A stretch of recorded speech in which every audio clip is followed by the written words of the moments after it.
Creo que son incontables las veces en las que me he encontrado en un bucle de pensamientos. Sin embargo, nunca he hecho nada con ellos más que ignorarlos y seguir con mi rutina. Pero luego me encuentro con la necesidad de hacer algo porque siento que sigo perdiendo mi tiempo, que la vida pasa y que no hago nada más que quejarme. Ya no quiero ser solo yo y las cosas que hay en mi cabeza, quiero expresarlas.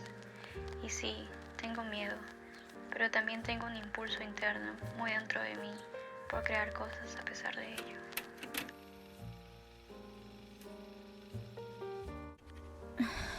Ya estamos. Hola, soy Nia y desde pequeña siempre me ha gustado crear. Desde hacer manualidades como cerámicas, pinturas, ya que mi abuela siempre me inculcó a hacer distintas actividades artísticas. Siempre, siempre estuvo haciendo algo. Luego también empecé a tener un afán por la escritura, por los relatos, por los cuentos, por la poesía. Empecé a leer más. A lo largo de mi vida y tras diversos sucesos no tan buenos, pues me apegué a esto, me refugié en escribir. Lo que luego decidí estudiar comunicaciones porque sentí que me gustaba hacerlo. Sin embargo, hay una diferencia entre hacer algo que te gusta solamente porque te gusta y ser buena en eso. Cuando empecé a estudiar comunicaciones en la universidad, seguí con la escritura, tomando cursos, talleres, como la fotografía. Empecé a ver más películas, empecé a apreciar más los pequeños detalles del día a día, empecé a documentar, empecé a tomar más fotos, a apreciar más la música. Quise aprender instrumentos como la guitarra. También me encanta cantar, pero nunca me he considerado buena en ninguna de estas cosas.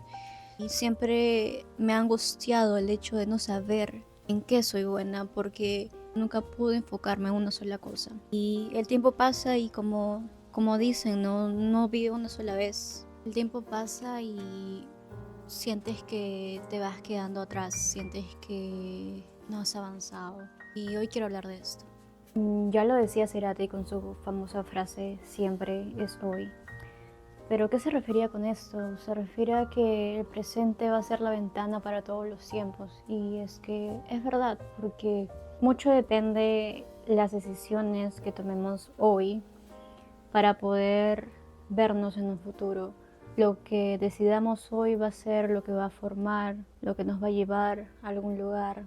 Yo llevo ya viviendo más de 1 año y medio en otro país, lejos de mi familia, lejos de mis amigos. Y un día decidí tomar un avión, viajar, y ahora estoy aquí. Entonces yo siento que es muy importante vivir el presente porque quizás en ese momento no sabía la importancia de lo que era estar, de lo que era ser, de lo que era compartir con las personas que estaban a mi alrededor en ese momento, de no apreciar, de no valorar. Y es que uno se da cuenta tarde muchas veces, cuando uno deja de ser, cuando uno deja de estar, es cuando empezamos a recordar y a recién tomar en cuenta cosas buenas y no tan buenas que nos pasaron, porque finalmente gracias a ellos es que hoy estamos aquí. Yo me encuentro en un punto de mi vida en el que quiero hacer cosas para mí, quiero hacerlo porque me gusta y porque me siento bien haciéndolo. No me importa tanto qué es lo que las otras personas perciban de mí.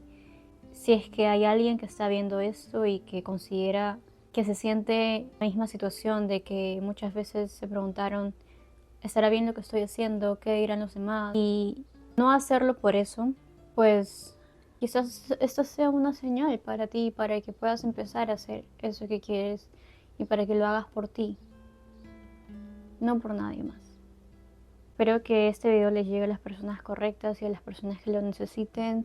Y también tengo la esperanza de que este video y este canal en general sea un punto de inicio para mí, para empezar a compartir más experiencias y lecciones de vida y que de una u otra forma puedan acompañar a alguien más, hacerlo sentir menos solos, porque la soledad puede ser un lugar muy oscuro si es que no sabes apreciarla, si es que no haces de la soledad y del presente tu mejor compañía.